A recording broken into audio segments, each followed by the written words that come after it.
பள்ளிக்கரணை சதுப்பு நிலத்தை ஒரு பக்கம் மீட்டெடுக்கிறேன் என்று சொல்லிவிட்டு முதலமைச்சர் மு.க.ஸ்டாலின் அவர்கள் ஒரு பக்கம் அதை ராம்சார் தலமாக 2022 அறிவித்துவிட்டு மறுபக்கம் அதே ராம்சார் தலத்தில் 2000 கோடி ரூபாய் மதிப்பிலான ரியல் எஸ்டேட் செய்வதற்கு புரிந்துணர்வு ஒப்பந்தம் பிரிகேட் என்டர்பிரைசஸ் லிமிடெட் இவர்கள் இன்வெஸ்ட்மெண்ட் செய்ய போறாங்கன்னு சொல்லிட்டு புரிந்துணர்வு ஒப்பந்தம் போட்டாங்க. அந்த சதுப்பு நிலம் பாதுகாக்கப்பட வேண்டிய பகுதி, ஒரு ஈரநில பகுதி. அங்கு ஒவ்வொரு வருடமும் பெரும்பாக்கத்திலும் பள்ளிக்கரணையிலும் எந்த அளவிற்கு வெள்ளம் ஏற்பட்டுக் கொண்டிருக்கிறது அப்படிங்கிறது நமக்கு நல்லா தெரியும். இது 14.7 ஏக்கர் நிலம். நான் ஏதோ அரை ஏக்கர் 1 ஏக்கர் இந்த லேண்ட்ல பேசுறேன். 15 ஏக்கர் நிலம். 15 ஏக்கர் நிலத்துல கான்கிரீட்டை கொட்டுறதுக்கு ஆரம்பிச்சிருக்கிறாங்க. 15 ஏக்கர் நிலம் ராம்சார் நிலத்துல நீங்க கான்கிரீட் கொட்டி 1250 வீடுகள் கட்ட போறோம்னு சொல்லியிருக்கிறாங்க. ஒரு வீடுடைய விலை 1.3 கோடியிலிருந்து 2.8 கோடின்னு சொல்றாங்க. நீங்க ரொம்ப கன்சர்வேட்டிவ் ஆவரேஜா 1.7 crores போட்டீங்கன்னா கூட 1250 dwelling unitsக்கு கிட்டத்தட்ட 2000 கோடி ரூபாய்க்கான திட்டம் இது. பள்ளிக்கரணை சதுப்பு நிலம் அப்படிங்கிறது எவ்வளவு ஒரு முக்கியமான பகுதி அப்படிங்கிறது நம்ம எல்லாருக்கும் தெரியும். பள்ளிக்கரணை சதுப்பு நிலத்தை ஒரு பக்கம் மீட்டெடுக்கிறேன் என்று சொல்லிவிட்டு முதலமைச்சர் மு.க.ஸ்டாலின் அவர்கள் ஒரு பக்கம் அதை ராம்சார் தலமாக 2022 அறிவித்துவிட்டு மறுபக்கம் அதே ராம்சார் தலத்தில் 2000 கோடி ரூபாய் மதிப்பிலான ரியல் எஸ்டேட் செய்வதற்கு புரிந்துணர்வு ஒப்பந்தம், நீங்க குளோபல் இன்வெஸ்டர் மீட்ல பார்த்திருப்பீங்க. புரிந்துணர்வு ஒப்பந்தம் பிரிகேட் என்டர்பிரைசஸ் லிமிடெட் இவர்கள் இன்வெஸ்ட்மெண்ட் செய்ய போறாங்கன்னு சொல்லிட்டு புரிந்துணர்வு ஒப்பந்தம் போட்டாங்க. ராம்சார் தலம் அப்படிங்கிறது பள்ளிக்கரணை சதுப்பு நிலம் ராம்சார் தலமாக எதற்காக அறிவிக்கப்பட்டது அப்படின்னு சொன்னா, அந்த சதுப்பு நிலம் பாதுகாக்கப்பட வேண்டிய பகுதி, ஒரு ஈரநில பகுதி. அங்கு ஒவ்வொரு வருடமும் பெரும்பாக்கத்திலும் பள்ளிக்கரணையிலும் எந்த அளவிற்கு வெள்ளம் ஏற்பட்டுக் கொண்டிருக்கிறது அப்படிங்கிறது நமக்கு நல்லா தெரியும். ஆனால் அந்த பகுதியில், அந்த ராம்சார் பகுதியில் ஒரு சட்டம் இருக்கிறது. நாம ஏப்ரல் 8, 2022 அன்று நம்மளுடைய பள்ளிக்கரணை சதுப்பு நில பகுதி 1247 ஹெக்டேர் அளவிற்கு, அதாவது கிட்டத்தட்ட 3080 ஏக்கர் அளவிற்கு இது சதுப்பு ஈரநில பாதுகாப்பாக, அதாவது ராம்சார் தலமாக, ராம்சார் அப்படிங்கிற ஒப்பந்தமே இன்டர்நேஷனல் லெவல்ல நம்ம ஒரு ட்ரீட்டி சைன் பண்ணி, கன்வென்ஷன்ல சைன் பண்ணி அதற்கு பிறகு இது டெசிக்னேட் செய்யக்கூடிய ஒரு இடம். இந்த இடம் ஏப்ரல் 8, 2022 அன்று அறிவிக்கப்படுகிறது. நம்மளுடைய தமிழ்நாடு அரசு கொண்டாடுகிறது. தமிழ்நாடு அரசு நாங்கள் பள்ளிக்கரணை சதுப்பு நிலத்தை ராம்சார் தலமாக டெசிக்னேட் பண்ணியிருக்கிறோம் அப்படின்னு சொல்றாங்க. அப்ப ராம்சார் தலம் என்றால் என்ன? ராம்சார் தலத்திற்குள் என்ன செய்யலாம், என்ன செய்யக்கூடாது, அதற்கு ஒரு சட்டம் இருக்கிறது. மத்திய அரசாங்கம் ஒரு சட்டம் போட்டிருக்கிறாங்க. அது wetland conservation and management rules 2017 அப்படிங்கிற அந்த ரூல்ஸ். அந்த ரூல்ஸ்ல நான் உங்களுக்கு 63வது பக்கத்துல, அந்த ரூல்ஸ் அனெக்ஷருடைய 63வது பக்கத்துல அந்த சட்டம் நான் உங்களுக்கு காண்பிக்கிறேன். அந்த 63வது பக்கத்துல நீங்கள் ரொம்ப தெளிவாக பார்க்கலாம். ராம்சார் தலத்தில் எந்த விதமான கட்டுமானமும் செய்யக்கூடாது என்பதற்கான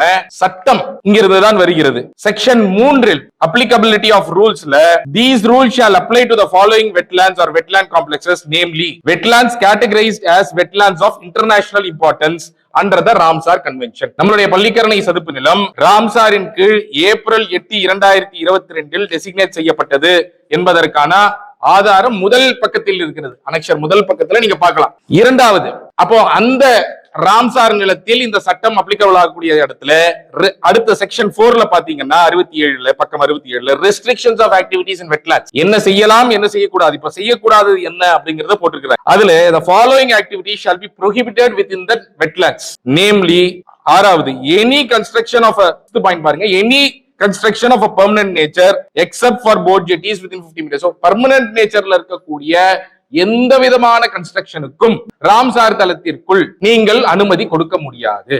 என்னிலிருந்து ஏப்ரல் 8, 2022 முதல் எந்த விதமான அனுமதியும் நம்ம பள்ளிக்கரணை சதுப்பு நிலத்திற்குள் கொடுக்க முடியாது. அப்ப அந்த பள்ளிக்கரணை சதுப்பு நிலம் எப்படி இருக்கு? கிட்டத்தட்ட 700 ஹெக்டேர் நிலம் ஏற்கனவே காப்பு காடாக நம்மளுடைய ரிசர்வ் ஃபாரஸ்ட் கிட்ட இருக்கு. எக்ஸாக்டா சொல்லணும்னா 690 ஹெக்டேர், கிட்டத்தட்ட 1700 ஏக்கர் நிலம். மீதி இருக்கக்கூடிய நிலம், மீதி இருக்கக்கூடிய 547 1247 ஹெக்டேர்ஸ் ராம்சார் தலமாக அறிவிக்கப்படுகிறது.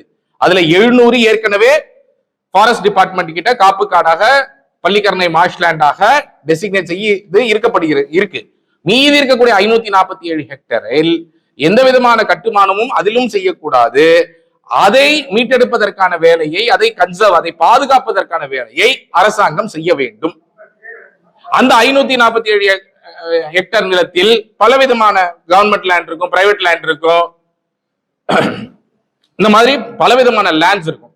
சோ இப்ப இதுல என்னன்னா ரொம்ப முக்கியமாக இதற்கு பிறகு ஜூலை 2022 அப்பொழுது ராம்சார் நிலத்திற்குள் ராம்சார் நிலத்திற்குள் பிரிகேட் பார்கன் நிறுவனம் வந்து அவங்களுடைய சர்வே எண்களான பள்ளிக்கரணை சதுப்பு நிலத்தை பார்டர்ல இருக்கு, அது ராம்சார் நிலத்திற்குள் இருக்கிறது. இது எப்படி சொல்றீங்க அப்படின்னா பேஜ் நம்பர் 208ல நீங்க பார்க்கலாம். 208ல மேப் வந்து நாங்க உங்களுக்கு காமிச்சிருக்கிறோம்.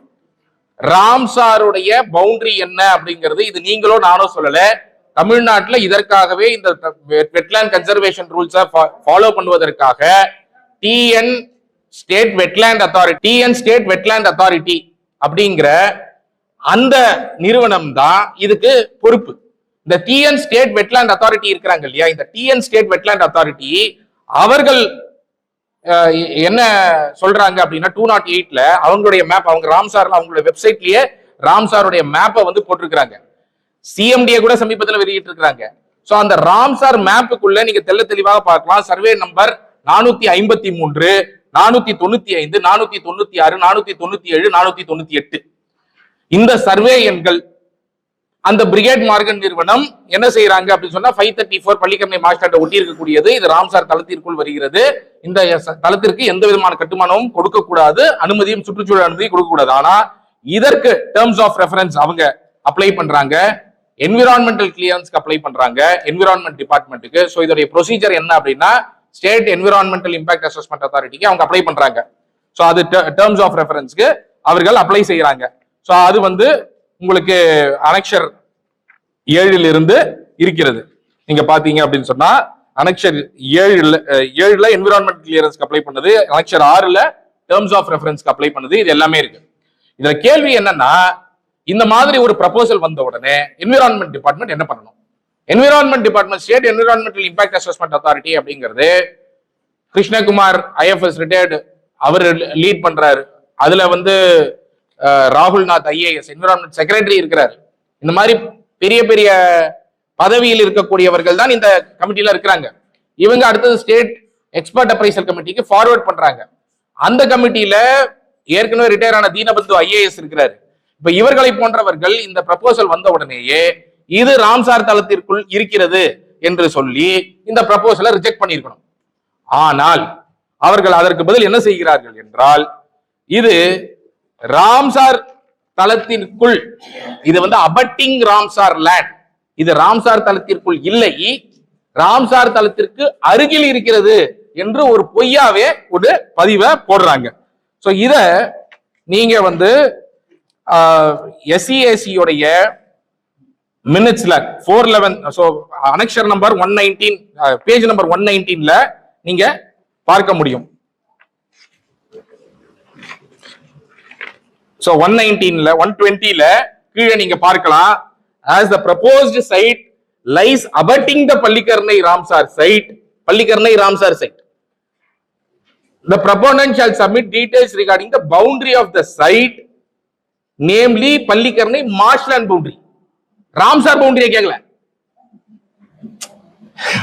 நீங்க ராம்சாருடைய பவுண்டரியை கேட்கறதுக்கு பதில் அவங்க மார்ஷ்லாண்டோடைய பவுண்டரியை கேட்கறாங்க. இந்த வித்தியாசத்தை நம்ம புரிஞ்சுக்கணும். மார்ஷ்லாண்ட் வந்து ஆல்ரெடி அரசாங்கத்துக்கிட்ட இருக்கக்கூடிய 700 ஹெக்டேர் நிலம், அதோட எக்ஸ்பேண்ட் ஆனதுதான் ராம்சார். இந்த ராம்சாருக்குள்ள இருக்கக்கூடிய நிலம் எல்லாம் பள்ளிக்கரணை மார்ஷ்லாண்டாக இருந்த நிலம்.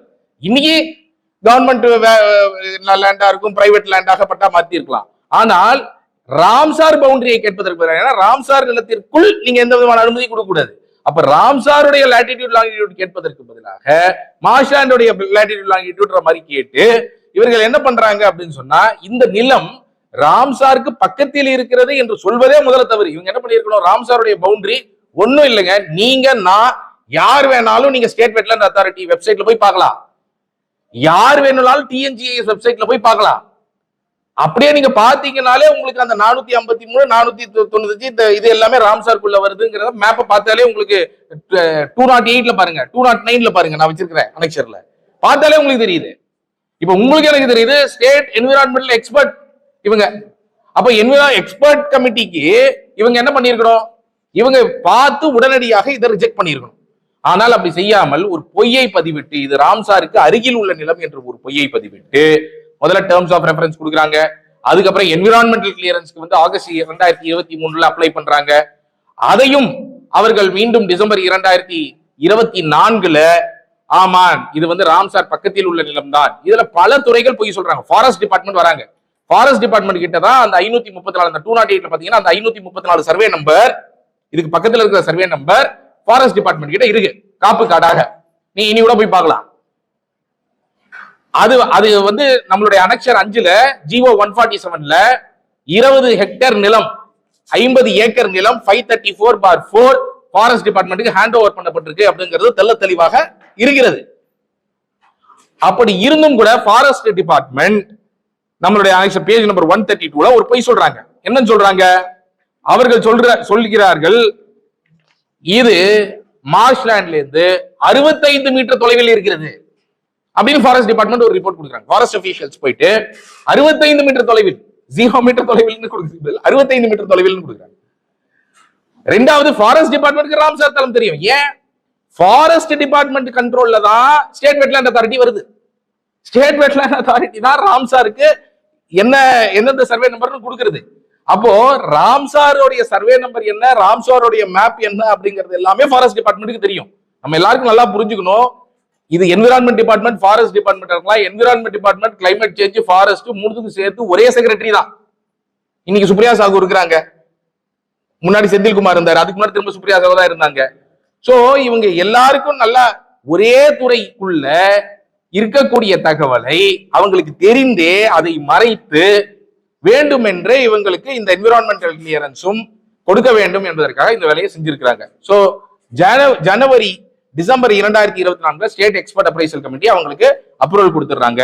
ஜனவரி 20, 2025 அன்று state environmental impact assessment authority SCAC கிட்ட இருந்து அந்த ப்ரப்போசல் வந்தோம்னா அவர்கள் லெட்டரே கொடுத்துறாங்க. என்விரான்மெண்ட் கிளியரன்ஸ்க்கான லெட்டரையே கொடுத்துறாங்க. அதை நான் வந்து அனெக்சர் பேஜ் நம்பர் 22ல வச்சிருக்கிறேன். என்விரான்மெண்டல் கிளியரன்ஸ் சியா கொடுத்தது. அப்போ இது முடிஞ்சு 3 நாள்ல jet speed CMDA plan approval கொடுக்குறாங்க. CMDA 2024ல அப்ளை பண்றாங்க. ஆனா Jan 20 இவங்களுக்கு என்விரான்மெண்டல் கிளியரன்ஸ் வந்த உடனே அந்த என்விரான்மெண்டல் கிளியரன்ஸ் சப்மிட் பண்ணி 2 நாள்ல ஜனவரி 23 ஜெட் ஸ்பீட்ல கன்ஸ்ட்ரக்ஷன் அப்ரூவல் கொடுக்குறாங்க. சென்னை மெட்ரோபாலிட்டன் டெவலப்மெண்ட் அத்தாரிட்டியுடைய ரொம்ப முக்கியமான வேலை என்ன? இப்போ வந்து அதோடைய மெம்பர் செக்ரட்டரியாக அப்பொழுது அன்சுல் மிஸ்ரா இருக்கிறார். இப்போ அவருடைய முக்கியமான வேலை என்ன? இப்போ இன்ஃபேக்ட் CMDA எல்லாம் இந்த மாதிரி மல்டி ஸ்டோரேட் ஹைரைஸ் பில்டிங்னா மினிஸ்டர் சேகர் பாபு வரைக்கும் சைடுக்கு போகும் சர்க்குலேஷன் நோட்டு. சோ இவர்களுடைய ரொம்ப முக்கியமான வேலை என்ன அப்படின்னா, இந்த தளம் சென்னை மெட்ரோபாலிட்டன் டெவலப்மெண்ட் அத்தாரிட்டி இதுக்கு எதுக்கு பேர் வச்சிருக்கிறோம் அப்படின்னு சொன்னா, இவர்கள் சென்னையின் வளர்ச்சிக்காக வேலை செய்ய வேண்டும். சென்னையின் வளர்ச்சி அப்படிங்கிறது ரொம்ப முக்கியமாக இன்னைக்கு தொடர்ந்து வெள்ளம், ஒவ்வொரு ஆண்டும் நம்ம இந்த மாதிரி வெள்ளங்களை பார்த்துட்டு இருக்கும்போது பள்ளிக்கரணை சதுப்பு நிலம் போன்ற ஈர நிலங்களை பாதுகாக்க வேண்டும் என்ற ஒரு அடிப்படையில தான் வளர்ச்சி அப்படிங்கிறது இருக்க முடியும். அப்படி இருக்கக்கூடிய இடத்துல CMDA அவங்களும் இதை வெரிஃபை செய்யாமல், எதுவுமே செய்யாமல் இந்த ராம்சார் தளத்திற்குள்ளேயே, ராம்சார் தளத்துடைய இன்ஃபேக்ட் ரீசெண்டா கூட பிரகாஷ் ஒரு இப்ப இருக்கிற மெம்பர் செக்ரட்டரி NGT போய் ஒரு அபிடவிட் எல்லாம் ஃபைல் பண்ணாரு. எங்களுக்கு அதோட சர்வே நம்பர் எல்லாம் தெரியாது, மேப் தான் தெரியும். நீங்க இந்த மாதிரி ஒரு ஜோக் பார்த்துருக்கீங்களா? மேப் தான் எங்களுக்கு ஷேப் ஃபைல் தான் கொடுத்துருக்காங்க வெட்லாண்ட் அத்தாரிட்டி அப்படின்னு ஒரு வேற ஒரு கேஸ்ல சொல்லிடுறேன். மேப் இருந்தாலே மேப் பாத்தீங்கன்னாலே சர்வே நம்பர் தெரிஞ்சிடும் உங்களுக்கு. CMDA மேப்பை பார்த்தாலே தெரிஞ்சிடும் சர்வே நம்பர். அப்போ எந்த மாதிரி எல்லாம் இவர்கள் வந்து CMDA தப்பிப்பதற்காக இந்த வேலைகள் எல்லாம் செய்யறாங்க அப்படிங்கறத பாக்குறோம். சோ அப்பொழுது இருந்து அன்சுல் மிஸ்ரா அவர்கள் எந்த விதமான செக்கிங்கும் பண்ணாம அவரும் அப்ரூவல் கொடுத்திருக்கிறார். சோ இந்த மாதிரி forest department, environment department, CMDA இவர்கள் அனைவரும் சேர்ந்து இது 14.7 ஏக்கர் நிலம். நான் ஏதோ அரை ஏக்கர் 1 ஏக்கர் இந்த லேண்ட்ல பேசுறேன். 15 ஏக்கர் நிலம், 15 ஏக்கர் நிலத்துல கான்கிரீட்டை கொட்டுறதுக்கு ஆரம்பிச்சிருக்கிறாங்க. 15 ஏக்கர் நிலம் ராம்சார் நிலத்துல நீங்க கான்கிரீட் கொட்டி 1250 வீடுகள் கட்ட போறோம்னு சொல்லியிருக்கிறாங்க. ஒரு வீடுடைய விலை 1.3 கோடியில இருந்து 2.8 கோடின்னு சொல்றாங்க. நீங்க ரொம்ப கன்சர்வேட்டிவ் ஆவரேஜா 1.7 crores போட்டீங்கன்னா கூட 1250 dwelling யூனிட்ஸ்க்கு கிட்டத்தட்ட 2000 கோடி ரூபாய்க்கான திட்டம் இது. இந்த 2000 கோடி ரூபாய்க்கு இவ்வளவு பெரிய ஒரு ரியல் எஸ்டேட்டை நீங்க ராம்சார் தளத்திற்குள் கொண்டு வந்து அதை முதலமைச்சர் வந்து நாங்க எம்ஓயு புரிந்துணர்வு ஒப்பந்தம் போடுறோம் குளோபல் இன்வெஸ்டர் மீட்ல பிரிகேட் மார்கனோட மொத்தம் 3400 கோடிக்கு போட்டிருக்காங்க, மிச்சதெல்லாம் வெவ்வேறு இடங்கள் சொல்லிருக்காங்க. பட் இந்த இடத்துல ஹை ரைஸ் நாங்க ரெசிடென்சியல் காம்ப்ளெக்ஸ் சோழிங்கநல்லூர் ஐடி இடங்கள்ல நாங்கள் செய்ய போகிறோம், அதுக்கு வந்து 2000 கோடி ரூபாய் என்றெல்லாம் புரிந்துணர்வு ஒப்பந்தம் போட்டிருக்கிறாங்க. அப்போ இந்த பிரஷர் நம்ம ரொம்ப நல்லா தெரியும். நார்மலா நீங்களும் நானும் சிட்டிசன்ஸ் ஒரு நீங்க எல்லா விஷயமும் கரெக்டா வச்சிருந்தாலே இன்னைக்கு வந்து சிஎம்டிஓ சென்னை கார்பரேஷனோ போனீங்க அப்படின்னா ஒரு பிளான் அப்ரூவலுக்கு லஞ்சம் இல்லாமல் உங்கள் வேலை நடக்காது. அப்போ இவ்வளவு பெரிய வயலேஷன் செய்து இப்படி ஒரு பிளான் அப்ரூவலும் இப்படி ஒரு சுற்றுச்சூழல் அனுமதியும் கொடுத்திருக்கிறார்கள் என்றால் எவ்வளவு கோடி இதுல வந்து கைமாறி இருக்கும், எவ்வளவு பேர் கோடி லஞ்சம் வந்து வாங்கப்பட்டு இருக்கும். நம்ம ஏற்கனவே பார்த்திருக்கோம் ஸ்ரீராம் ப்ராப்பர்ட்டிஸ்ல எப்படி 29 கோடி ரூபாய் லஞ்சம் அப்போதைய அமைச்சர் வாங்கினாரு. அதற்கு பிறகு இப்ப ரீசெண்டா கூட அந்த பின்னி இதுல 50 கோடி ரூபாய் லஞ்ச ஒழிப்புத்துறை வந்து கேஸ் ஃபைல் பண்ணது நமக்கு தெரியும். சோ இந்த மாதிரி பல்வேறு விஷயங்கள் நம்ம பார்த்துக்கிட்டே தான் வரும். அப்ப அப்படி இருக்கக்கூடிய சூழ்நிலையில இன்று மக்கள் வந்து வெள்ளம் அப்படின்னு சொன்னா நீங்க வந்து அங்க வந்து நான் ஸ்டாம் வாட்டர் ட்ரெயின் கட்டுறேன், நான் வந்து அந்த நேரத்துல வந்து ஜேசிபியை கொண்டு வந்து இப்ப அரவிந்த் ரமேஷ் எம்எல்ஏ அங்க ஜேசிபி கொண்டு வந்து நிற்பாரு.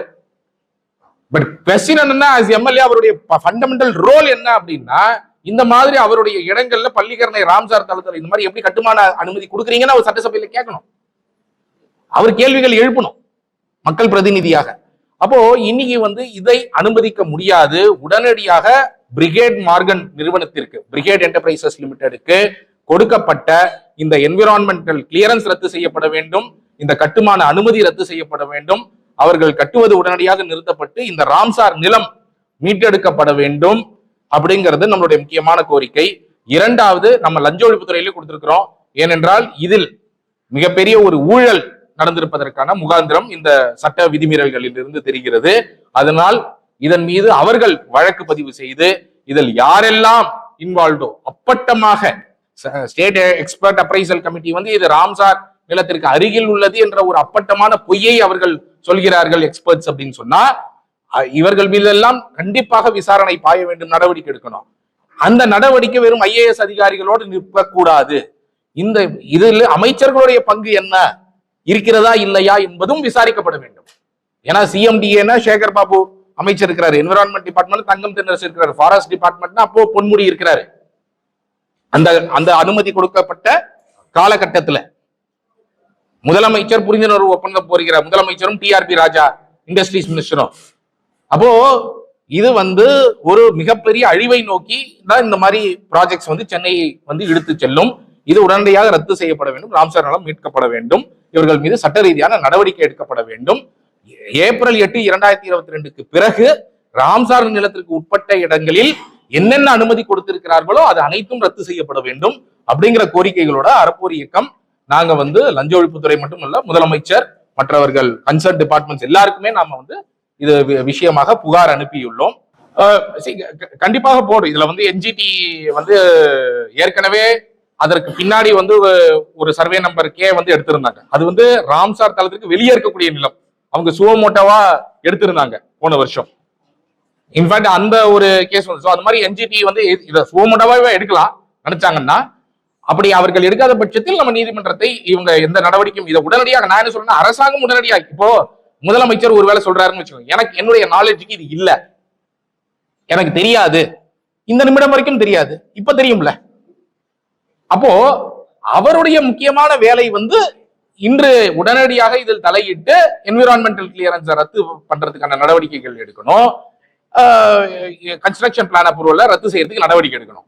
அப்ப இவங்க நடவடிக்கை எடுக்கல, ஏன்னா இவர்கள் எல்லாருக்கும் தெரிந்துதான் நடந்திருக்கிறது அப்படின்னா இவங்க நடவடிக்கை எடுக்க மாட்டாங்க. அப்படி எடுக்காத பட்சத்தில் நாங்கள் நீதிமன்றத்தை நாட வேண்டிய சூழ்நிலை வரும். இந்த மாதிரி ஒரு பர்மிஷன் கொடுக்குறாங்க அப்படின்னா எத்தனை டிபார்ட்மெண்ட்ஸ் உடைய இன்வால்வ்மென்ட் இருக்கு? ஃபைல்ஸ் வந்து ஒரு அதிகாரி கிட்ட இருந்து போய் கைது வாங்கிட்டு போறது கிடையாது. அமைச்சர் லெவல்ல முதலமைச்சர் ஆபீஸ்க்கு நாலேஜ் இருந்திருக்கும் அப்படின்றது நீங்க நம்புறீங்களா? சரி, இந்த புரிந்துணர்வு ஒப்பந்தமே முதலமைச்சரும் தொழில்துறை அமைச்சரும் சேர்ந்துதான் போடுறாங்க. அவங்கதான் வந்து எம்ஓயு ஃபைல் இது பண்ணியிருக்கிறாங்க. சோ அவர்களுக்கு வந்து இன்வெஸ்ட்மெண்ட் வருதுன்னா எங்க இன்வெஸ்ட்மெண்ட் வருது அப்படிங்கிறது நன்றாக தெரிந்திருக்கும் என்றுதான் நாங்கள் நினைக்கிறோம். நம்பர் 1. நம்பர் 2, இதில் வந்து ஸ்டேட் வெட்லேண்ட் அத்தாரிட்டிக்கு ஒரு ஃபண்டமெண்டலா ஒரு டியூட்டி இருக்கு. அவங்க வந்து இந்த மாதிரி லேண்டை ப்ரிசர்வ் பண்ணணும். ஆனால் நாங்கள் கேள்விப்பட்ட வரைக்கும் அந்த துறைக்கு ஒரு மிகப்பெரிய அழுத்தம் இந்த ப்ராஜெக்ட்ல இருந்ததாக நாங்கள் கருதுகிறோம். அது உயர்மட்டத்தில் இருந்துதான் இந்த அழுத்தங்கள் வருகிறது அப்படிங்கிறது கேள்விப்படுறோம். மூன்றாவது, நீங்கள் சொல்வது போல இப்ப சிஎம்டின்னு எடுத்தீங்கன்னா சர்க்குலேஷன் நோட் சேகர் பாபு அமைச்சருக்கு போகும். என்விரான்மெண்டல் டிபார்ட்மெண்ட்ல எஸ்சிஏசிக்கு போகுது, சியாக்கு போகுது. சியாவோட அவங்க வந்து அப்ரூவலை கொடுத்துடுறாங்க. ஃபாரஸ்ட் டிபார்ட்மெண்ட் எங்க வராங்க அப்படின்னு சொன்னா இந்த ப்ராஜெக்ட் ப்ரொபோனன்ட்டே போய் சொல்றாரு. இந்த ப்ராஜெக்ட் ப்ரொபோனன்ட் ரொம்ப முக்கியமா, ஜெனரலா ப்ராஜெக்ட் ப்ரொபோனன்ட் வந்து ஒரு பொய் சொன்னாருன்னா அதுவே என்விரான்மெண்ட் கிளியரன்ஸ் கேன்சல் பண்றதுக்கு போதுமானது. நீங்க பாத்தீங்க அப்படின்னு சொன்னா பேஜ் நம்பர் 90ல ப்ராஜெக்ட் ப்ரொபோனன்ட் டிக்ளேர் பண்றாரு. அவர் டிக்ளேர் பண்ணணும். என்ன டிக்ளேர் பண்ணணும்? ஒருவேளை இது ராம்சார் கன்வென்ஷனுக்கு உட்பட்ட நிலமா இல்லையா என்பது அவரோட அப்ளிகேஷன்லயே அவர் டிக்ளேர் பண்ணணும். அவரு பேஜ் நம்பர் 90 நீங்க பாருங்க, கீழே என்விரான்மெண்டல் சென்சிட்டிவிட்டியில areas protected under international convention, அதுல அவரு ராம்சார் டிக்ளரே பண்ணல. இந்த நிலம் ராம்சாருக்கு உட்பட்ட நிலம் என்று ப்ராஜெக்ட் ப்ரொபோனன்ட் அதாவது பிரிகேட் வந்து டிக்ளேர் பண்ணல. அதுவே ஒரு பொய். அதற்கு அடுத்த லைன் பாருங்க, areas which are important or sensitive for ecological reason, எவ்வளவு தூரத்துல இருக்கு அப்படிங்கறதுல பள்ளிக்கரணை மார்ஷ்லேண்ட் அந்த நிலத்தில் இருந்து 1.28 கிலோமீட்டர் தூரத்தில் இருக்கிறது என்று பிரிகேட் வந்து டிக்ளேர் பண்றாங்க அவங்களுடைய ப்ராஜெக்ட் ப்ரொபோசல்ல. அப்போ இதுவே எவ்வளவு பெரிய போய். அடுத்த லேண்ட் பள்ளிக்கரணை மார்ஷ்லேண்டுங்கிறது 534, இவங்க அதை ஒட்டி இருக்கிற லேண்ட், இவங்க ராம்சார் லேண்ட். சரி, நம்ம இந்த கிராமத்துல இதுல வந்து ரெவென்யூவும் இன்வால்வ்டு. இதுல ஏன்னா இது எப்படி வந்து இதெல்லாம் ராம்சாரா வருதுங்கிறத நம்ம புரிஞ்சுக்கணும். 1911ல இந்த நிலம் எல்லாமே பெரும்பாக்கம் ரிசர்வ் ஃபாரஸ்டா இருக்கு. நான் உங்களுக்கு ஒண்ணு காமிக்கிறேன். பேஜ் நம்பர் 203 பாருங்க. இது 1911 உடைய ஆர்எஸ்ஆர்.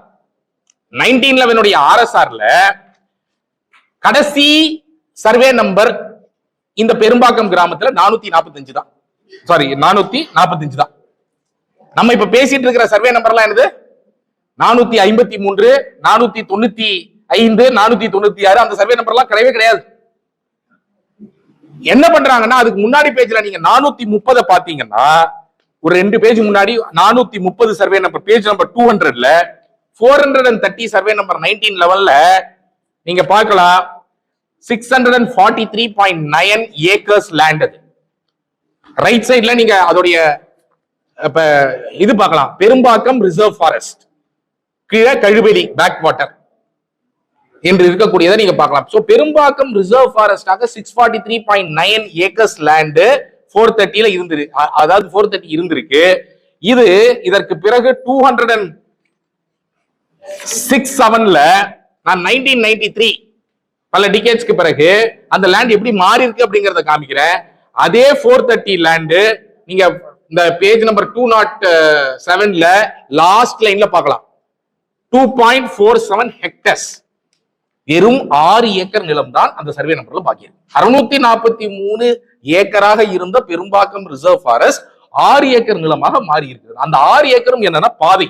நீங்க இன்னைக்கு போறீங்கல்ல ஷோடிங்கல்ல ஒரு பெரும்பாக்கம் ரோடு, அதுதான் அந்த 6 ஏக்கர். சோ இந்த 430ல இருக்கக்கூடிய நிலத்தை என்ன பண்ணிருக்காங்க அப்படின்னு சொன்னா, யாரோ ஒரு தாசில்தாரு அங்க வந்து இந்த சேகரன் ரியல் எஸ்டேட்ஸ் அவங்க பேர்ல தான் பூரா வருது. ஒரு நல்ல ஸ்கேல போட்டு ஒரு ஸ்கேல் எடுத்துட்டாங்க, ஒரு பென்சில் எடுத்துட்டாங்க, அழகா ஸ்கொயரா நீங்க இந்த 208ல பார்க்கலாம். சர்வே நம்பர் 446 மேல இருந்து ஆரம்பிச்சு எப்படி ஸ்கொயரா அழகா போட்டு லைன் வரைஞ்சு பள்ளிக்கரணை அந்த பெரும்பாக்கம் ரிசர்வ் ஃபாரஸ்ட பட்டா போட்டிருக்கிறாங்க அப்படிங்கிறது நமக்கு பார்க்கலாம். சோ இதெல்லாம் இப்ப இன்னைக்கு மார்கன் பிரிகேட் கட்டக்கூடிய இந்த நிலம் வந்து பெரும்பாக்கம் ரிசர்வ் ஃபாரஸ்டோடைய நிலம். அதனாலதான் இதெல்லாம் ராம்சார் நிலத்திற்குள் கொண்டு வரப்படுகிறது இந்த ஃபர்ஸ்ட் பிளேஸ். இதை நம்ம புரிஞ்சுக்கணும். சோ இதெல்லாம் ரெவென்யூ WRD டிபார்ட்மெண்ட் வந்து சொல்றாங்க. WRD டிபார்ட்மெண்ட் அவங்க இன்வால்வ்டு. அவங்க என்ன சொல்றாங்க, அவங்க தட்டி கழிக்கிறதுக்கு அவங்களுக்கு நல்லா தெரியும் இது மார்ஷ்லேண்ட். இது மார்ஷ்லேண்ட் பக்கத்துல இருக்கிற மாதிரி தெரியுது. நீங்க எதுக்கும் ரெவென்யூவை செக் பண்ணிக்கோங்க, இதுக்கு நாங்க பொறுப்பாக மாட்டோம் அப்படின்னு சொல்லிட்டு WRD 123rd பேஜ்ல நீங்க பார்க்கலாம். WRD இப்படி ஒண்ணு சொல்லி இருக்கிறாங்க. சோ WRD இதுல இந்த மாதிரி வந்து அவங்க பொறுப்பை தட்டி கழிக்கிறதுக்கு பாக்குறாங்க. சோ ரெவென்யூ வந்து இதை வந்து ஒழுங்கா சொல்லியிருந்தாங்கன்னா இது வந்து பள்ளிக்கரணை மாஸ்டர் ஒட்டி இருக்கக்கூடிய நிலம், இது ராம்சார் நிலம்னு அவங்க சொல்லியிருக்கலாம். ஃபாரஸ்ட் டிபார்ட்மெண்ட் அவங்க கிட்டே டேட்டா இருக்கு. ஃபாரஸ்ட் டிபார்ட்மெண்ட் கிட்ட எப்படி போறாங்கன்னா, இந்த ப்ராஜெக்ட் ப்ரொபோனன்ட்டே போயிட்டு ஃபாரஸ்ட் டிபார்ட்மெண்ட் டிஎஃப்ஓ கிட்ட போயிட்டு எனக்கு ஒரு ரிப்போர்ட் கொடுங்கன்னு கேட்கிறாரு. அவர் டிக்ளேர் பண்றாரு 65 மீட்டர்ல தான் இருக்கு அப்படின்னு சொல்லி, மார்ஷ்லேண்ட்ல இருந்து இருக்குன்னு சொல்லி ப்ராஜெக்ட் ப்ரொபோனன்ட் திரும்ப 1.28 கிலோமீட்டர்ல இருந்து 65 மீட்டருக்கு வந்துட்டாரு. வந்துட்டு ஃபாரஸ்ட் ஒரு ரிப்போர்ட் கொடுக்க சொல்றாரு. ஃபாரஸ்ட் ஒரு ரிப்போர்ட் கொடுக்குறாங்க. அது வந்து பேஜ் நம்பர் 132ல அதை பத்தி விவரிச்சிருக்கிறோம். அந்த 132ல அனெக்சர் பேஜ் நம்பர் 132ல அந்த ஃபாரஸ்ட் டிபார்ட்மெண்ட் என்ன ரிப்போர்ட் கொடுத்திருக்காங்கன்னு அவங்களுடைய சிஆர் ரிப்போர்ட்ல விவரிச்சிருக்காங்க. சோ 65 மீட்டர்ஸ்ல இருக்கு அப்படின்னு சொல்லிட்டு நீங்க அந்த பேஜ் நம்பர்ல பார்க்கலாம். சோ இதுல வந்து forest department involved, environment department involved, CMDA involved, டபிள்யூஆர்டி department involved, revenue department involved. So இவங்க எல்லாரும் இதுல நான் என்ன சொல்றேன்னா, இதுல யாராவது ஒரு ஐஏஎஸ் அதிகாரி இல்ல ஒரு அமைச்சர் நினைச்சிருந்தாங்கன்னா தடுத்து நிறுத்திருக்கலாம். எல்லாரும் நினைக்கணும்னு அவசியம் கிடையாது. ஒருவர் இதை பாதுகாக்க வேண்டும், ஒருவர் சட்டப்படி நடந்திருந்தாங்கன்னா இதை நம்ம பாதுகாத்து தரணும். இதுதான் இன்னைக்கு situation. What is the government regulation which bans construction inside Ramsar site? Other specifically it is page number 67. Specifically page number 67, which is Wetlands Conservation and Management Rules 2017. In the rules la section 3 la you can see page number 67 la wetlands categorized as wetlands of international importance under the Ramsar Convention is covered under this act. Applicability of rules la correct ah. Number 4, restrictions of activities in wetlands. அதுல நீங்க ஸ்ட்ரைட்டா பார்க்கலாம், the following activities shall be prohibited. 4.2 subsection 2 point number 6 க்கு வாங்க. Any construction of a permanent nature is prohibited basically. So no construction can be allowed within Ramsar site as per law. இது வந்து very very clear.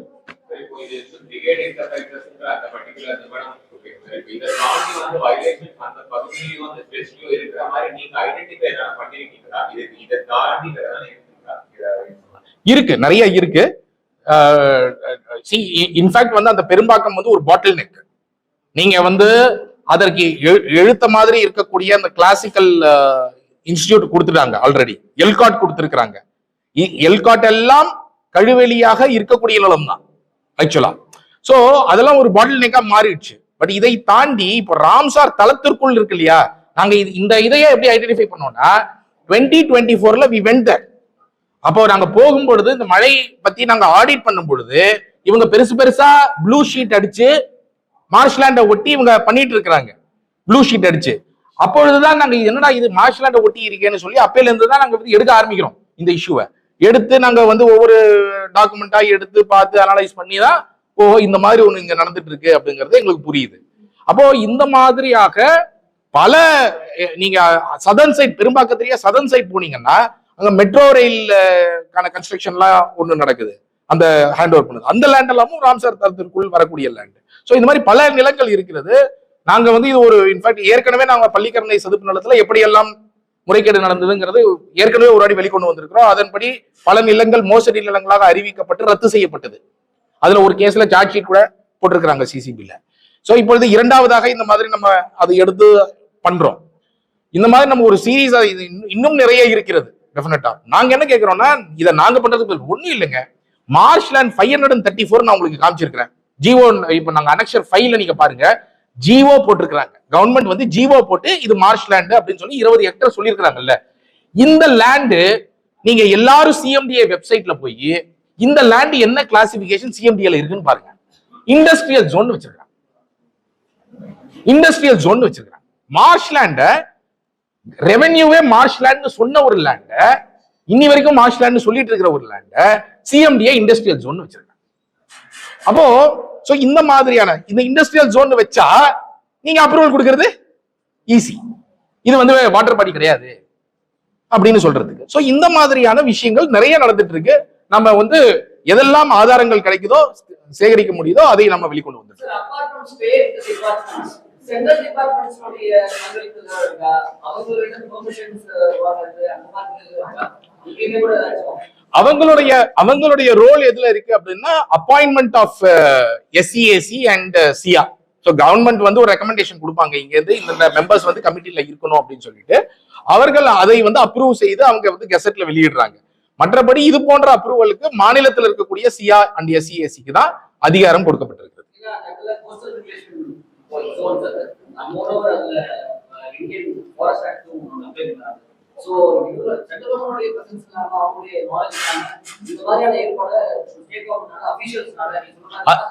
அதனாலதான் இன்னைக்கு வந்து நாங்க அது வந்து மத்திய அரசாங்கத்துடைய மினிஸ்ட்ரி ஆஃப் என்விரான்மெண்ட் அண்ட் ஃபாரஸ்ட்க்கு அமைச்சிருக்கிறோம். இந்த புகார் வந்து மத்திய அரசாங்கத்துடைய என்விரான்மெண்ட் அண்ட் ஃபாரஸ்ட்க்கு அமைச்சிருக்கிறோம். ஏன்னா அவர்களுடைய இன்ஃபேக்ட் ஒரு வாட்டி reserve forest Pallikaranai reserve forest சொல்லிட்டு அங்க இருக்கக்கூடிய மத்திய அமைச்சர் ஒரு வாட்டி இங்க வந்து விசிட்ல மட்டும் போனாரு. சோ அவங்களுடைய ரோல் இன் டேர்ம்ஸ் ஆஃப் அது வந்து மானிட்டரிங்கா ஃபண்டா இல்ல வந்து இன் டேர்ம்ஸ் ஆஃப் எக்ஸிகியூஷன் வந்து ஸ்டேட் தான் ரெஸ்பான்சிபிள். இப்போ ஈவன் ஃபாரஸ்ட் எடுத்துக்கிட்டீங்கன்னா கூட ஸ்டேட் டிபார்ட்மெண்ட் அஃபீஷியல்ஸ் தான் அவங்க. சோ அதனால வந்து இன் டேர்ம்ஸ் ஆஃப் எக்ஸிகியூஷன் இவங்க இருக்கிறாங்க. பட் அதர் தேன் தட் அவங்களுடைய ரோல் என்ன, ஃபண்டில் வருது. இப்போ ஏற்கனவே 200 crores இந்த ராம்சாருக்கு அலோகேட் பண்ணிருக்கிறோம், நாங்க மீட் எடுக்க போறோம்லாம் சொன்னாங்க. ஆனா இது வரைக்கும் என்ன பண்ணிருக்காங்க அப்படின்னு பார்த்தா இந்த மாதிரி திட்டங்கள் தான் பண்ணிட்டு இருக்காங்க.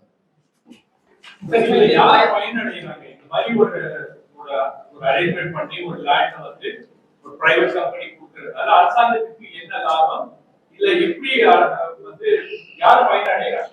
சரி, இந்த ப்ராஜெக்ட் அவங்க கட்டுறதுக்கு அவர்களுக்கு செலவாகக்கூடிய தொகை 450 கோடி ரூபாய். அவர்கள் விற்று இதில் வந்து பிளாட்டாக அவர்கள் ஏர்ன் பண்ண போற amount 2000 more than 2000 crores. 2000 crores is a very conservative amount I'm saying. So கண்டிப்பாக இதுல என்விரான்மெண்டல் கிளியரன்ஸ்க்கு பிளான் அப்ரூவலுக்கு நான் தான் சொல்றேன்ல, ஏற்கனவே நம்ம வந்து 2015 ஸ்ரீராம் ப்ராப்பர்ட்டிஸ்ல அதுவும் இதே போல 1200-300 யூனிட் தான். அதற்கு அமைச்சர் மட்டும் வாங்கின லஞ்சம் 29 கோடி ரூபாய். அதுல இப்போ எஃப்ஐஆர் போட்டு இடி போய் பிடிக்கவும் பிடிச்சிருக்காங்க, லஞ்ச ஒழிப்புத்துறை எஃப்ஐஆரும் போட்டிருக்காங்க முன்னாள் அமைச்சர் வைத்தியலிங்கம் மேல. நீங்க அதை பார்த்திருப்பீங்க. சோ இப்ப ரீசெண்டா பின்னி இதுல வந்து 50 கோடி ரூபாய் அவங்க வந்து லஞ்சமாக பணமாற்றம் செய்யப்பட்டிருக்கிறது அப்படின்னு எஃப்ஐஆர் போட்டாங்க. சோ அந்த பின்னி பக்கத்துல இருக்கிற அந்த உள்ள இருக்கிற ஒரு ப்ராப்பர்ட்டிக்கு. அப்போ இந்த மாதிரி இருக்கக்கூடிய சூழ்நிலையில கண்டிப்பாக இதில் 100 கோடி ரூபாய் லஞ்சமாக மட்டும் புரண்டிருக்கும். சோ இதுல வந்து இந்த துறையில இருக்கக்கூடிய உயர் அதிகாரிகள் முதல் கீழே இருக்கிறதுல இருந்து உயர் மட்டத்தில் இருக்கக்கூடியவர்கள் வரை கண்டிப்பாக இந்த லஞ்சத்தில் மிகப்பெரிய பயனடைந்திருப்பார்கள். அப்ப அதை வந்து அவர்கள் இன்வெஸ்டிகேட் பண்ணும். இந்த இன்வெஸ்டிகேஷன்ல அதனாலதான் it has to be corruption investigation. It's not just ஒரு violation of law, it has to be corruption investigation அப்படிங்கிறது நம்ம அதனால தான் சொல்றோம்.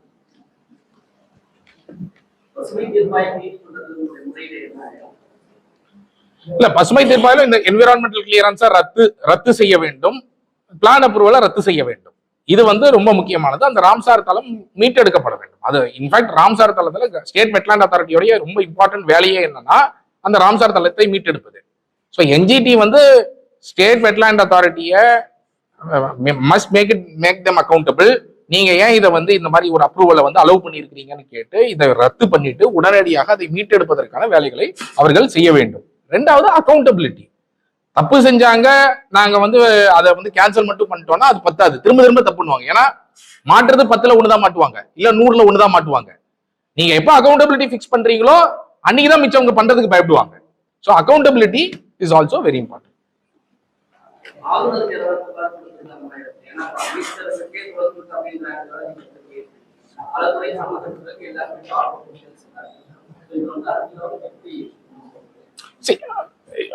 இதுல வந்து அகைன் இதுதான் நம்ம வந்து ஒவ்வொரு புகார்லையும் இருக்கக்கூடிய பிரச்சனையாக இருக்கிறது. நம்ம வந்து ஒவ்வொரு முறையும் யார் இந்த ஊழலை செய்தார்களோ இல்ல யார் இந்த ஊழல்கள்ல ஈடுபட்ட துறைகளாக இருக்கிறாங்களோ அவங்க கிட்டேயே போய் தான் கதவு தட்ட வேண்டிய ஒரு சூழ்நிலையில இருக்கிறோம். சோ இன்னைக்கு அதை தான் நம்ம வந்து பண்ணிட்டு இருக்கோம். பட் இது பப்ளிக்கும் தெரியணும். நாங்க இன்ஃபேக்ட் பப்ளிக்கும் இதுல அப்பீல் பண்றது ரொம்ப முக்கியமா என்னன்னா, தயவு செய்து இங்கெல்லாம் வீடு வாங்காது. இந்த அவேர்னஸையும் நம்ம கிரியேட் பண்ணணும். இது ராம்சார் தளத்துக்குள்ள இருக்கு. இப்ப 20% பணம் வாங்கிட்டு இருக்காங்க, நீங்க போய் 20% பணத்தை போடாதீங்க. ஏன்னா இது ஒரு ராம்சார் தளத்துக்குள்ள இருக்கக்கூடிய நிலம். நாளைக்கு நீங்களும் வெள்ளத்துல முடிஞ்ச பின்னாடி இருக்கக்கூடிய பிளாட் காரங்கள்ட்ட கேட்டா சொல்லுவாங்க ஒவ்வொரு வெள்ளத்துக்கும் எப்படி வந்து கார் பார்க்கிங் வரைக்கும் உள்ள வந்துட்டு இருக்குது. ரெண்டாவது, அந்த பிளாட்ல இருக்கிறவங்க மட்டும் பாதிக்கப்பட போறது இல்லை. இந்த பிளாட்ல 8000 பேர் இருக்க போறாங்க. 8000 பேர் இருக்கிறதுக்காக கன்ஸ்ட்ரக்ஷன் பண்றாங்க. அப்ப 8000 பேர் இங்க கொண்டு வர போறாங்கன்னா, அவ்வளவு கான்கிரீட் கொட்டி இவ்வளவு பெரிய பில்டிங் எழுப்ப போறாங்கன்னா, அதுல தேங்க வேண்டிய பிளட் வாட்டர், மழை தண்ணீர் எங்கு போகும்? அந்த நிலத்தின் வந்து ராம்சார் தலமா வெட்லாண்டா ஏன் மெயின்டைன் பண்றோம்? அந்த நிலத்துல தண்ணீர் தேங்கும். அதுதான் அதோடைய அடிப்படையே. அப்ப அந்த தண்ணீர் எங்க போகும்? 15 ஏக்கர்ல இருக்கக்கூடிய தண்ணீர் இது வெள்ளமாக மாறும்.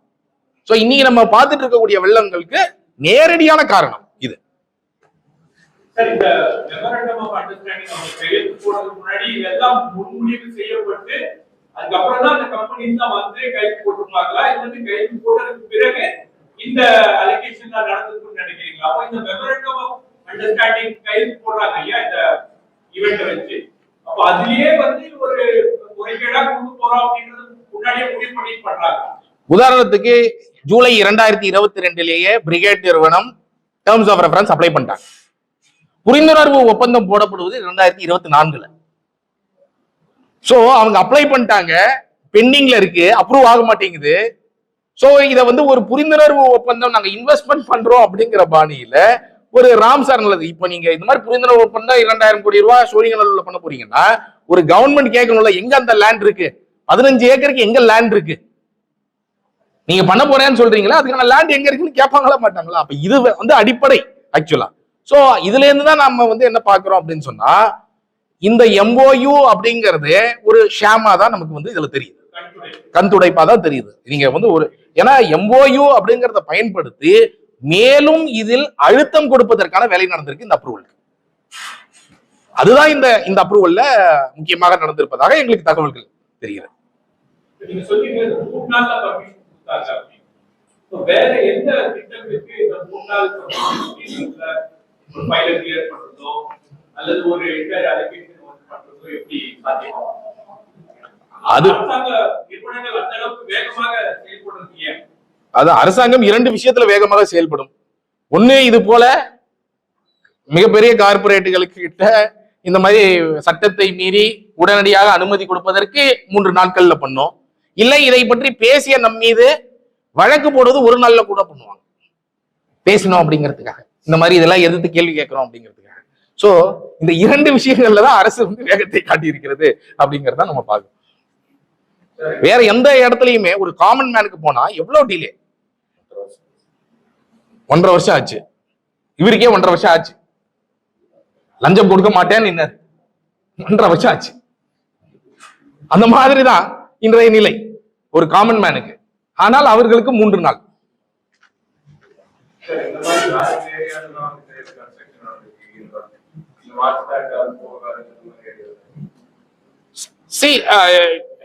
நிறைய இடங்கள்ல இப்ப நீங்க வந்து அதை ஒட்டி இருக்கக்கூடிய பகுதி NGT ஒரு ஆர்டர் போட்டிருக்காங்க சமீபத்துல. என்ன போட்டிருக்காங்கன்னா, ராம்சார் தளத்தில் இருந்து 1 கிலோமீட்டர் தூரம் வரை கட்டுமானம் வந்து மேற்கொள்ளக்கூடாது, இனிமேல் மேற்கொள்ளக்கூடாது. இது முன்னாடியே கொடுத்துட்டாங்க, இனிமேல் மேற்கொள்ளக்கூடாது. அது எதுக்காக வருது அப்படின்னா, இப்ப நீங்க இதுக்கு பின்னாடியே பாத்தீங்கன்னா காசா கிராண்ட் பெருசா ஒண்ணு கட்டுறாங்க. காசா கிராண்ட் வந்து அந்த இடத்துல கட்டிட்டு இருக்கிறாங்க. சோ காசா கிராண்டோடைய லேண்ட் நீங்க பாத்தீங்கன்னா it was originally part of Perumbakkam reserve forest தான். நான் சொன்ன அந்த ரிசர்வ் ஃபாரஸ்ட்குள்ள வருது. ஆனால் ராம்சார்க்குள்ள வரல.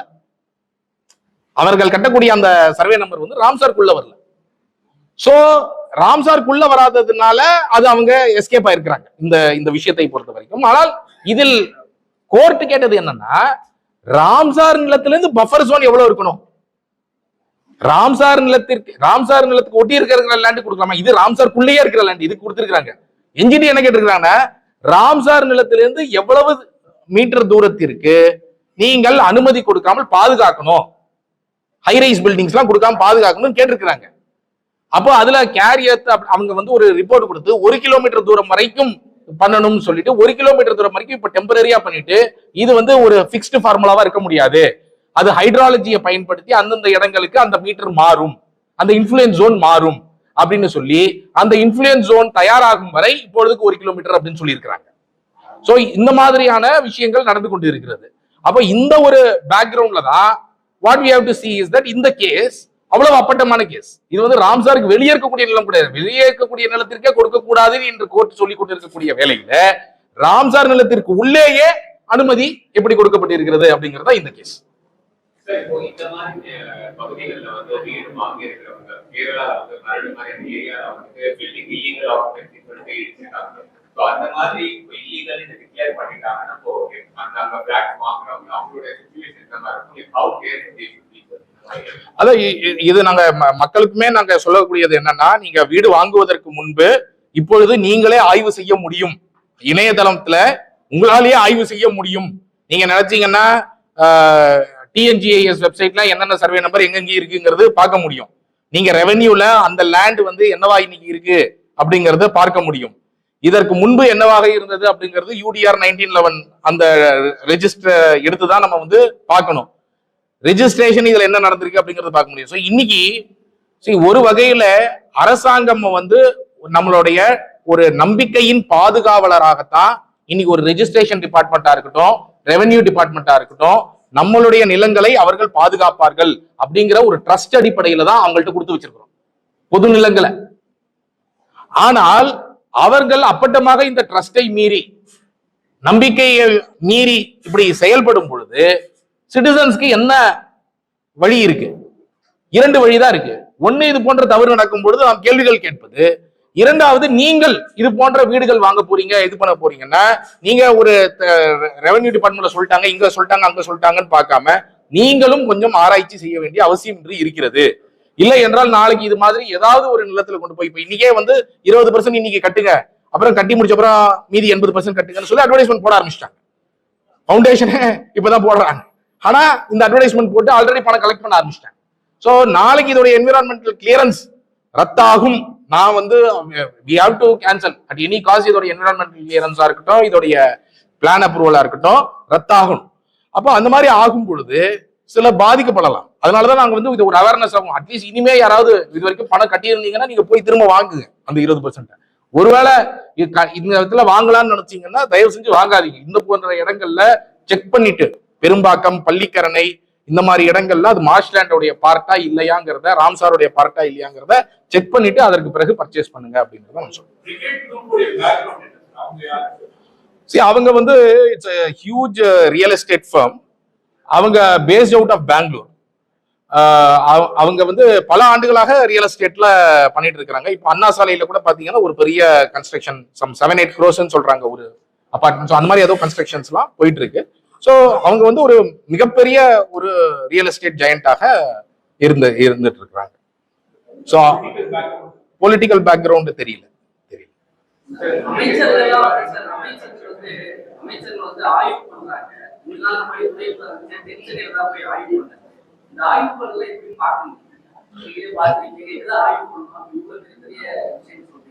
இல்ல, இந்த மழை காலம் வந்தவுடன் இந்த மாதிரி ஒரு ஆய்வுக்கு வரோம். நாங்க வந்து அந்த இடத்துல தண்ணி ஓடுதா இல்லையான்னு பாக்குற ஆய்வு எந்த வகையில உண்மையிலேயே மக்களுக்கு பிரயோஜனமாக இருக்கும் அப்படிங்கறத நம்ம யோசிச்சு பார்க்கணும். உண்மையிலேயே செய்ய வேண்டியது, இப்ப துணை முதலமைச்சர் உதயநிதி ஸ்டாலின் உண்மையிலேயே செய்ய வேண்டியது, கடந்த முறை அவர் வந்து வெள்ளத்திற்கு வந்து நடுராத்திரியில் வரும் பொழுது நான் இந்த நீர்நிலைகள் எல்லாம் மீட்டெடுப்போம், நாங்க இதெல்லாம் வந்து பார்த்தெல்லாம் கிளியர் பண்ணுவோம், சேனல் எல்லாம் பண்ணுவோம்னு சொன்னாரு. அதற்கு பிறகு திரும்ப இப்பதான் பாக்குறோம். அப்போ கேள்வி என்னன்னா, நீங்க இந்த இடைப்பட்ட காலத்துல பள்ளிக்கரணை சதுப்பு நிலம் போன்ற பகுதிகளை மீட்டெடுப்பதற்கான என்ன வேலையை செஞ்சீங்க? நீ ரொம்ப முக்கியமாக அமைச்சர்கள் செய்ய வேண்டிய மிக முக்கியமான வேலையே அதுதான். துறை ரீதியாக ஃபாரஸ்ட் டிபார்ட்மெண்டாக இருக்கட்டும், என்விரான்மெண்ட் டிபார்ட்மெண்டாக இருக்கட்டும், இல்ல இவர் முதலமைச்சர் அண்ட் துணை முதலமைச்சராக இருக்கட்டும், இவர்கள் செய்ய வேண்டியது அதுதான். அப்போ இவர்கள் இன்று செய்யக்கூடியது வெறும் ஒரு PR ஒர்க்காக மட்டும்தான் நம்ம பார்க்க முடியும்.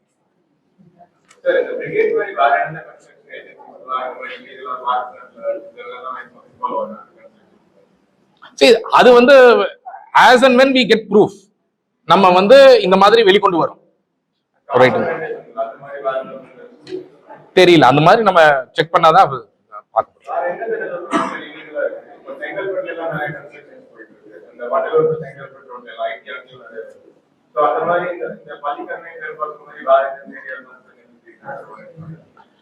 அதான் இதுல வந்து என்னன்னா, கன்ஸ்ட்ரக்ஷன் வந்து ரொம்ப அதிக அளவுல நடந்துட்டு இருக்கு அங்கங்க. இப்போ உதாரணத்துக்கு கொஞ்ச நாள் முன்னாடி என்கிட்ட வந்து சொன்னாங்க, ராசிபுரத்தில் பஸ் ஸ்டாண்ட் வந்து ஏரிக்குள்ளதான் கட்டுறாங்க, இங்க செங்கல்பட்டுல ஏரிக்குள்ளதான் கட்டுறாங்க. கவர்மெண்ட் வந்து நிறைய இடங்கள்ல கவர்மெண்ட் ஒரு மேஜர் என்க்ரோச்சராக இருக்கிறாங்க. உங்க எல்லாருக்கும் தெரியும், செம்மஞ்சேரி காவல் நிலையம் ஏரிக்குள்ள அந்த செம்மஞ்சேரி ஏரிக்குள்ள கட்ட ஆரம்பிக்கும் பொழுது நம்ம புகார் கொடுத்தோம். புகார் கொடுத்ததற்காக எங்க மேல எஃப்ஐஆர் போடப்பட்டது ஏரிக்குள்ள இருக்குன்னு. இன்று நாங்கள் அது புகார் கொடுத்து நீதிமன்றத்தை நாடி 6 வருடங்கள் ஆகிறது. நீதிமன்றத்துல அது அவங்க பயன்படுத்தக்கூடாதுன்னு ஸ்டே கொடுத்திருக்கிறாங்க. இன்று வரை நீதிமன்றத்துல எவ்வளவோ ஆப்பர்ச்சுனிட்டி கொடுத்தோம், அவங்களால ப்ரூவ் பண்ண முடியல. இப்போ கூட நீதிபதி வந்து என்ன சொல்லியிருக்கிறாரு அப்படின்னா, நீங்க ஆல்டர்னேட் லேண்ட் பாருங்க அப்படின்னு போலீஸ் ஸ்டேஷனுக்கு சொல்லியிருக்கிறாரு. ஆனால் கவர்மெண்டோடைய என்க்ரோச்மெண்ட் வரும்பொழுது நீதிமன்றங்கள் உடனடியாக நடவடிக்கை எடுப்பதற்கு தயாராக இல்லை அப்படிங்கிறத நான் பார்க்கிறேன். கவர்மெண்டோடைய ஒரு என்க்ரோச் பண்றாங்கன்னா அதுதான் ஸ்டார்டிங் பாயிண்டா இருக்கு பல இடங்கள்ல. ஏன்னா கவர்மெண்ட் என்க்ரோச் பண்றாங்க, அடுத்தது பிரைவேட் என்க்ரோச் பண்றாங்க.